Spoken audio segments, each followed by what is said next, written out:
से बोलिए सदगुरु साहिब जी की जय हो। सतनाम साहिब। हे साहिब, आपका अनंत अनंत शुक्रिया, अनंत अनंत आभार। साहिब जी आपकी सर्वदा ही जय जयकार। आदरणीय सर्व संतों की जय हो। उपस्थित आदर के योग्य सभी जीवात्माओं को मेरा नमन। सतनाम साहिब। आप सब में बैठे परमपिता परमात्मा को शत शत नमन। कबीर साहिब जी का एक भजन लेते हैं जो कि अपनी श्रीवाणी में समझाते हैं कि ये संसार रूपी माया हमें कैसे ठगती है। साहिब कहते हैं, माया महा ठगनी हम जानी, माया महा ठगनी हम जानी, तीर गुण फांस लिए कर डोले, बोले मीठी वाणी, तीर गुण फांस लिए कर डोले, बोले मीठी वाणी, माया महा ठगनी हम जानी, माया महा ठगनी हम जानी।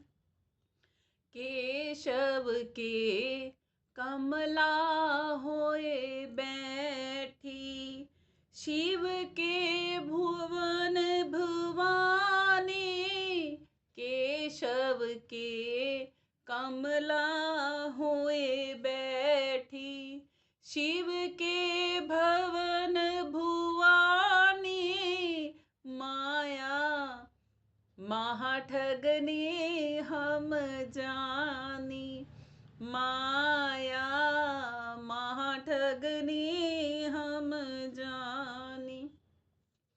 पंडों के मूर्ति होए बैठी, तीर्थ हूँ मैं पानी, पंडों के मूर्ति होए बैठी, तीर्थ हूँ मैं पानी, माया महा ठगनी हम जानी, माया महा ठगनी हम जानी। योगियों के योगिनी होए बैठी, काहू के कोढ़ी कानी, योगियों के योगिनी होए बैठी, काहू के कोढ़ी कानी, माया महा ठगनी हम जानी, माया महा ठगनी हम जानी। भगता के भगतनी होए बैठी, ब्रह्मा के ब्रह्माणी, भगता के भगतिनी होए बैठी, ब्रह्मा के ब्रह्माणी, माया महा ठगनी हम जानी, माया महा ठगनी हम जानी। कहे कबीर सुनो भाई साधो, यह सब अकथनीय कहानी, कहे कबीर सुनो भाई साधो, यह सब अकथनीय कहानी, माया महा ठगनी हम जानी, माया महा ठगनी हम जानी। क्या बता रहे हैं साहिब, देख लो। ये माया ही है जो महा ठगनी है। और साहिब एक और अन्य श्री वाणी में हमें समझाते हैं, मन माया दो एक है, और माया मन ही समाए। तीन लोक संशय पड़ी, कासे कहूँ समझाए। यही नहीं सुलझने में आती। मन और माया दोनों एक ही हैं। कहते हैं मैं किसको समझाऊं, तीनों लोकों में इसी बात का संशय है, क्योंकि माया दिखती है और मन दिखता नहीं है। नहीं दिखता ना, फिर भी हम सारा दिन क्या कहते हैं, मेरा मन, मेरा मन, मेरा मन, है ना। कौन कहलवा रहा है हमसे हर समय मेरा मन मेरा मन? ध्यान दे रहे हैं कभी? अरे पत्नी तो मन ही तो पति को कहलवा रहा पुकारेगी, और कौन पुकारेगा सारा दिन? जैसे हम करते हैं ना, मेरा पति मेरा पति मेरा पति, मेरे बच्चे मेरे बच्चे, है ना। ऐसे ही क्या है, मेरा मन भी है, जिसमें से कि आत्मा के ना तो ये बच्चे हैं और ना ही पति है, नहीं है ना। और पूंजी किसकी खर्च हो रही है? आत्मा की। आत्मा की। क्या होता है ऐसे में? माया ये हमें कैसे ठगती है, हमें पता ही नहीं चल पाता, नहीं पता चल पाता ना। पांच तत्व भी माया ही हैं। रजगुण तमगुण सतगुण भी माया ही है। और जीव आत्मा बिचारी अपना भेद भूल के इनको इतना अच्छी तरह अपना बैठी है कि खुद को वही समझ रही है कि मैं वही हूं। है ना ये भ्रम भूल का चक्कर। और इसीलिए कहते हैं जब हम संतों की शरण में जाते हैं ना, वो हमारा ये भ्रम भूल ही मिटा देते हैं, हमें जगा देते हैं। अनिद्रा में रहते हैं हम, ऐसे अचेत पड़े हैं। जैसे एक बंदा है कि वो सोया भी हुआ है और जगा भी हुआ है। चेतना क्योंकि कभी सोती नहीं है, मगर चेतना पर जो भ्रम पड़ा हुआ है ना, क्या लगता है कि वो सोया पड़ा है, ऐसा लगता है ना। इसलिए अचेत पड़े हैं हम, हमें जगना जरूरी है। इसीलिए साहिब समझाते हैं कि माया महा ठगनी हम जानी। कौन होते हैं ठग? ठग वो होते हैं जो झूठ झपाट बोल के, मीठी मीठी बातें बोल के, और हमसे हमारा धन ले जाते हैं वापस। कुछ नहीं देते, नहीं देते ना, हमारा ही हमसे ले जाते हैं। अब देख लो मन और माया कितने बड़े ठग और ठगनी बैठे हैं आपके पास। आप आत्मा, आपके पास 100 की पूंजी मिली थी, कौन खा रहा है सारी? खा रहे हैं ना ठग, खिला रहे हो ना आराम से। और ठग भी कितने प्यारे हैं ना, इनसे बेचारों से दूर भी जाने का दिल नहीं करता आत्मा का, कि ठगते रहो मुझे, ठगते रहो मुझे, ठगते रहो मुझे। आराम से ठगवा रहे हैं, अपनी ठगी भी आराम से करवा रहे हैं हम, है ना। कितना मोह लिया इन ठगों ने हमें कि हम अपनी ठगी करवा के भी खुश है। पता है हम क्या करते हैं? हम मालिक के भाड़े में नहीं जीते, हम अपने भाड़े में जीते हैं।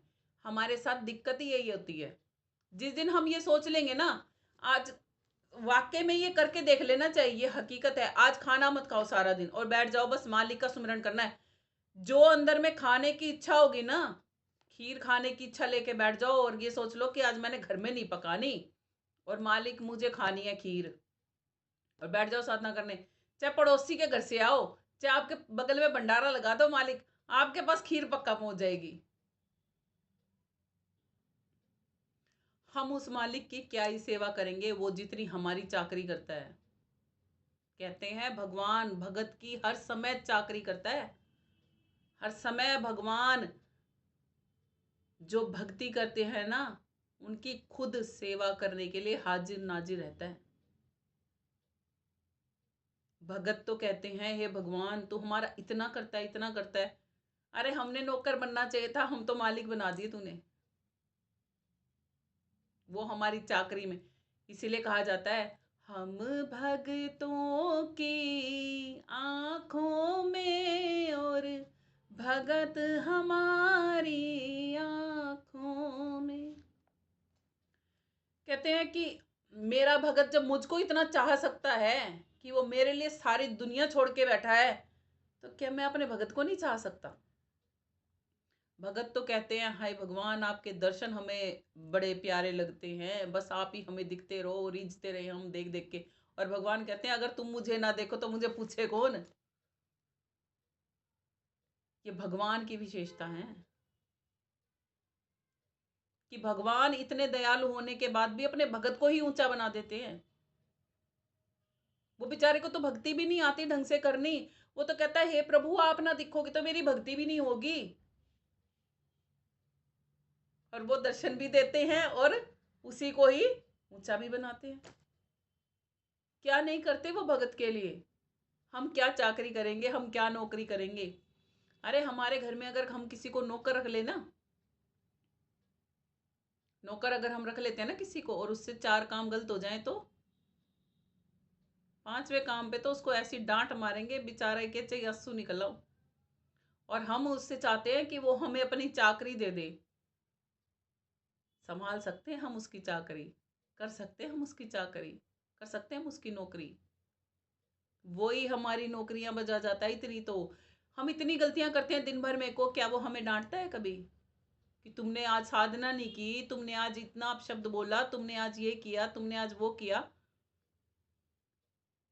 कहते हैं एक सेवक, जो सेवादार बने होते हैं ना, जो सेवक हैं, दिन भर में को 32 गलतियां करते हैं। 3200 गलतियां होती हैं हमसे दिन भर में को। अगर वो मालिक हमारी गलतियों की तरफ देखने लग जाए तो हमें तो बाई कट कर दे, कहेगा भाग जाओ यहाँ से, काय के सेवक को तुम मेरा ही दिमाग खराब करके रखते। हमारा नौकर अगर हमारे घर में जो सेवा कर रहा है हमारी आके, अगर वो इतनी गलतियां कर दे तो रखेंगे हम उसे? क्या कहेंगे, अच्छा तुझे पैसे भी दे और तेरी ये गलतियां भी हम ही ओटते हैं, तू हमारा सेवक है कि हम तेरे सेवक हैं? अब तो मालिक को देखो, परमात्मा क्या करता है, हमें श्वासों की पूंजी भी दिए हुए है और हमारी गलतियां भी खुद ही ओटता है। दे रखा ना उसी ने हमें, और हमारी गलतियां भी वही ओट रहा है। और किसी में हिम्मत है हमारी गलतियां ओट ले?